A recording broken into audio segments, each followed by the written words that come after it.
A very good morning and a warm welcome to all of you, my dear friends. As we are beginning with a new session of Standard 11th, Standard 12th, I welcome you all for this new academic year. So let's begin with the second chapter of Unit 1 on saying please. Before we start learning, my dear friends, let us stop and let us look at the writer, the life of the writer. The writer of this lesson, or essay as we can say, is A.G. Gardiner. A.G. Gardiner was born at Chelmsford in Essex. In 1865, he was a journalist by profession.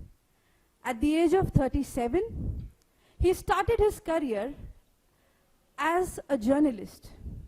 His major contribution is his writings in London, under the pen name Alpha of the Plough.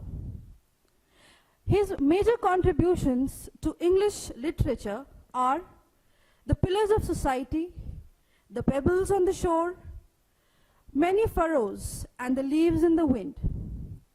These are some of his major writings. And the current essay that we are going to study right now in this session is about the courtesy that a man has. As we live in our day-to-day world, my dear friends, do we really be courteous with others? Are we really humble?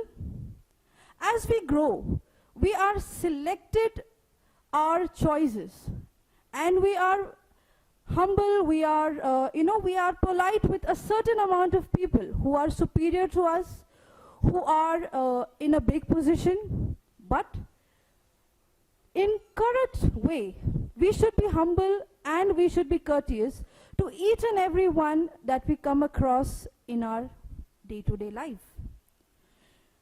In this lesson, he points out the value of good manners in our social life, and he emphasizes the importance of courtesy and politeness in our daily behavior. He shows that how we should be polite and how we should treat people whom we meet in our day-to-day life. Alfred Garnier, or A.G. Garnier as we would say, he points out a very beautiful story to us in this essay. That is the story of a liftman. It's an incident where a man enters a lift, and as he enters, he just says, I need to go to the top. He says top. But the liftman here expects him to say top, please. That means he is expecting him to say please. But the man who entered the lift did not say please. He just said top. And at this, the liftman became furious. He lost his temper. And he threw that man, he pushed that man out of the lift. Now, if you see, and if you pause for a while and if you think, was the liftman right in doing so? Yes, he is working in a humble position, and we all should be polite with such people also, whom we meet, whether he's a driver, whether he's a waiter, or any other person. If we think from the point of view of the liftman, he is right that people who come into the lift should be polite. They should be courteous. But the man who did not say please was also not meant to be pushed out. Now, the writer tries to explain here that there is no law that can help us when someone is using or when someone is not being polite to you. No law can be, enforced at that point. You cannot be violent at that time with anybody who is not humble or who is not saying please, thank you, sorry. Now, the police, in case if the police is called, the liftman will be acquitted and not the man who did not say please. Who would be sent to jail? Of course, the liftman who was violent with the man who entered the lift. The second incident that the writer tries to explain here is that to explain more about this thing. For example, if a burglar means a thief.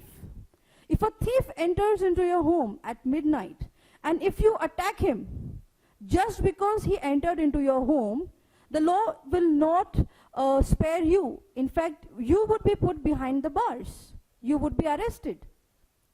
But on the other hand, if the thief attacks you, and then in self-defense, if you hurt him or if you hit him, then only the law will spare you, or the law allows you to be violent in that case. Otherwise, you are not allowed to be violent with a thief also. If all people start becoming violent when people are discourteous, when people are mannerless, when people are not being etiquetted, so this means that the whole city will be in the blood. So we cannot do that. The law does not allow us to be like that. There is no allowance for moral and intellectual damages in these matters, the writer says. The law cannot force anybody to say please. The law cannot compensate anyone. There's no compulsion for saying please, sorry, or thank you. These are just the matter of basic etiquettes that we learned in our childhood. Another example the writer here points out, is that Sir Anthony Absolute, he bullied his junior. Now what do you mean by being bullied here? Is being violent or being rude to someone. Now Sir Anthony Absolute bullied Captain Absolute, who was junior to him in his workplace. Now this is fair, you see, in many places where the seniors can bully the juniors. Juniors cannot revert that thing back to them. So, what did Captain Absolute do at that time? He went ahead and he bullied a page boy. Now, what do we see here is that if one of you has a bad temper, and if I show my anger on someone else, that bad temperament is infectious. What I mean to say infectious is that bad temperament, that bad feeling is passed on from one person to the other. It cannot be reverted, but it is just passing on in the society. Now maybe the lift man who was violent with the man, who pushed the man out of the lift, maybe he had a fight with his wife at home. Maybe someone else had treated him badly, and so to express that anger, that hidden anger which he could not show to his wife or to someone else, he carried it forward on the man who entered the lift. Similarly, as good manners are infectious, as they said, good vibes in the society, even bad temperament is also infectious. This is what the writer has tried to tell us in this beautiful lesson. Saying good morning, wishing someone, or saying someone sorry when you are wrong is what you should have in yourself. We should never be ashamed of using these etiquette words with people who are around us. I would also like to underline this, that it is not to be used with people in position, people who are superior to us, people who are officers, people who are in a good grade. Having manners and having etiquettes are something that you should show to everyone. Maybe the watchman who is standing at your gate, he is also a senior citizen. He is also maybe a man who needs to be respected. So do the liftmen who expected or who deserved the respect. They are also doing service to the society. So not only have we to respect people who are in a good position, people who are rich, people who are, of course people respect people who are in a very, a good position. Everybody tends to respect them. But etiquettes teach us that we have to treat everyone equally without seeing the social status of a person. If I respect people who are in a social status, who are in a good position, does not make me an educated person, does not make me a good charactered person. So people who are across us, people who are around us in society also needs to be given the same respect that we give to others. So as we move on and we proceed again in our lesson, we see that the liftman who was rude, the liftman who behaved in a very indifferent manner, Of course, there is, you cannot support the action of the lift man who was rude and who was violent and who pushed that man out of the lift. Whatever the reasons might be, the law does not support the lift man.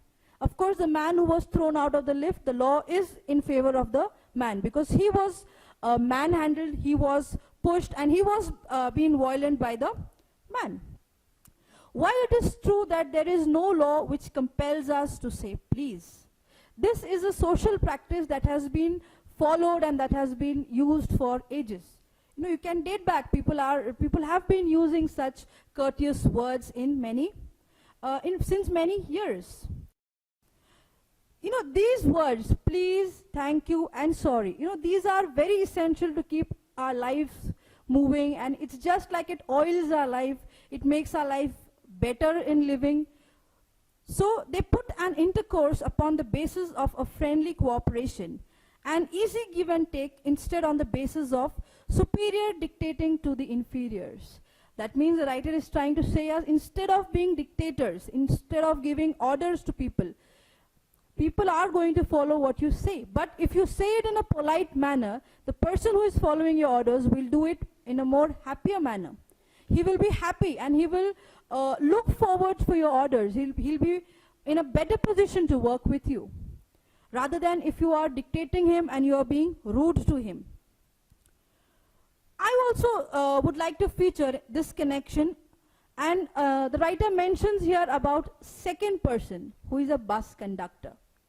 Now, after speaking about the lift man, here is a comparison between two people. One is the lift man who had a bad temper. I won't say he's a bad man, but a man with a bad temperament. And now the writer mentions about another example he met, that is a bus conductor. Now, we all are familiar with bus conductors, you know, what work they have to do. Their work is not an easy one. In a crowded bus, they have to keep standing, distribute tickets. They come across varieties of people, good, bad, happy, angry. People shout at them back, you know, for changes, for seats. They come across quarrels in their everyday life. But this conductor, whom the writer is mentioning, he says he's a polite conductor. Now look at the work of the lift man and look at the work of the bus conductor. Definitely, the bus conductor also meets hundreds of people in his day-to-day life. You know, when you go into the bus, the first person whom you interact with is a bus conductor. Many a times, you know, usually we find bus conductors are angry, they grumble, and you know, if you tell them that you don't have change, they grumble. And you know, if you don't have money, sufficient money, they even sometimes throw you out of the bus. They don't allow you to continue your journey. This is what we generally see, and this is what generally happens. But the incident that the writer is writing here about the bus conductor, he has a very good experience over here. Now, what type of a good experience does he have? Now, let us see what experience he has, and on basis of that experience, we come to a conclusion about a person.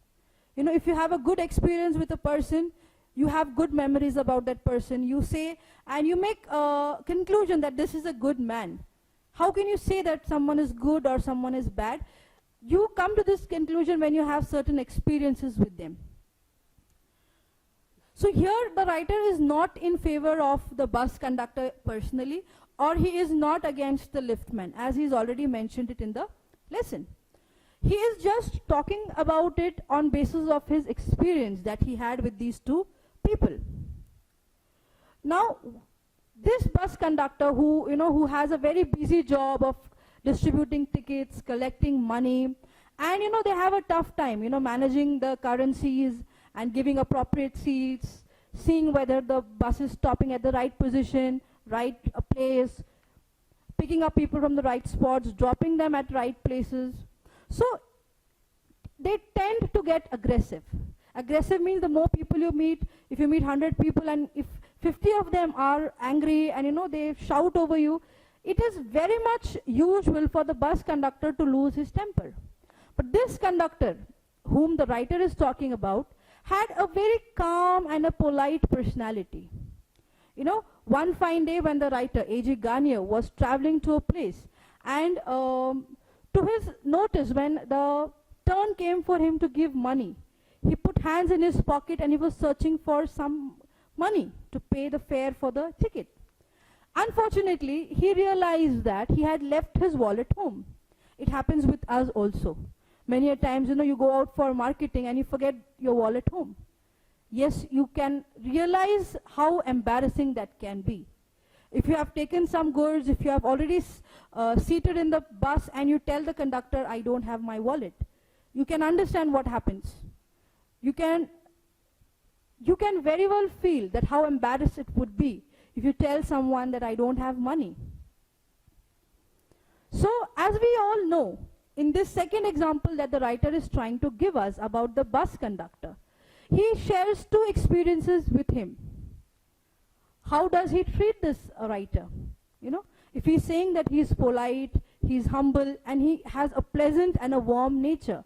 We meet these conductors every day, people who have a traveling job. You meet these conductors, these drivers every day, and you come across them and you have a good rapport with them. You make a good relation with them. So now we come to an end of the first part of this lesson. So in the next session, we are going to see the second part, that is the concluding part of this chapter.